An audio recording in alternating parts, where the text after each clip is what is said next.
আসসালামু আলাইকুম।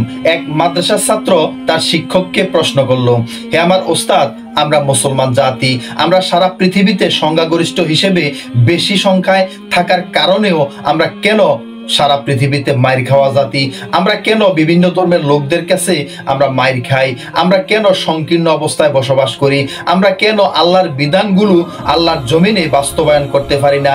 এই অবস্থাটা আমাদের হওয়ার কারণ কি? তার ওস্তাদ তাকে প্রতি উত্তরে বলল, হে আমার প্রিয় ছাত্র, তুমি হঠাৎ করে কেন এই ধরনের প্রশ্ন আমাকে করলে? ছাত্র জবাব দিল, হে আমার ওস্তাদ, আমার হঠাৎ করেই মনে হলো যে আমরা কি করে আমরা দ্বীনের প্রচারটা ভালো করে করতে পারি, কি করে আমরা সারা পৃথিবীর পথভ্রষ্ট মানুষগুলোকে ইসলামের পথে নিয়ে আসতে পারি, কিভাবে এগুলো হবে? আমি তো এগুলোর কোনো উপায় খুঁজে পাই না।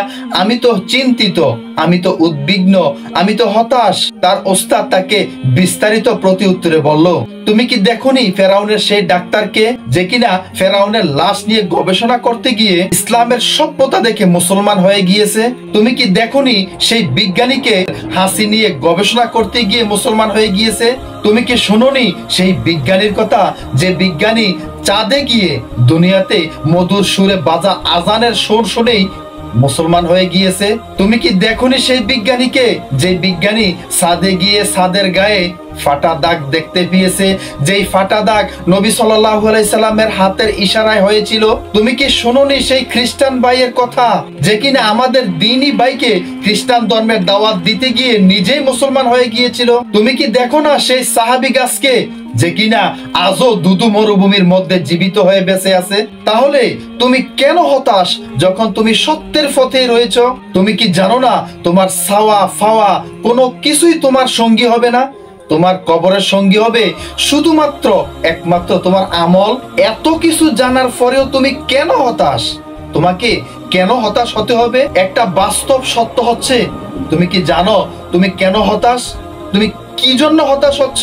তুমি হতাশ হচ্ছ এই জন্যে কারণ তোমার প্রকাশ্য শত্রু হচ্ছে শয়তান, যে কিনা নিজে পথভ্রষ্ট হয়ে তোমাকে পথভ্রষ্ট করার জন্য উঠে পড়ে লেগেছে। জেনে রাখো, মানুষের চেয়ে শয়তানের শক্তি অনেক বেশি, কিন্তু তোমার রবের চেয়ে বেশি না। আর তোমার রব তোমারই সহায় হবে, শয়তানের সহায় তোমার রব কখনো হবে না। এটা তুমি ভালো করে মনে রেখো। ঠিক এভাবেই ওস্তাদ তার ছাত্রকে সুন্দরভাবে তার হতাশা দূর করার জন্য এত ভালোভাবেই বুঝিয়ে দিলেন।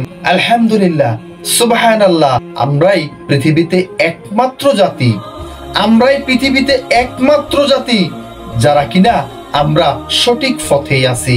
এবং আমাদের মধ্যে যারা আমরা সঠিক পথে আছি, আমরা যারা হকের পথে আছি, আমরা যারা মুসলমান, আমরা যারা পবিত্র ধর্ম ইসলামটাকে ফেও আমরা ঠিক মতো মানতেছি না, কাল হাসরের মাঠে আল্লাহ তাআলা আমাদেরকে কখনোই ছাড়বে না। সুতরাং এখনো সুযোগ আছে, এখনো সময় আছে। যারা ইসলামটাকে পেয়েছেন, আজই সুযোগ আছে।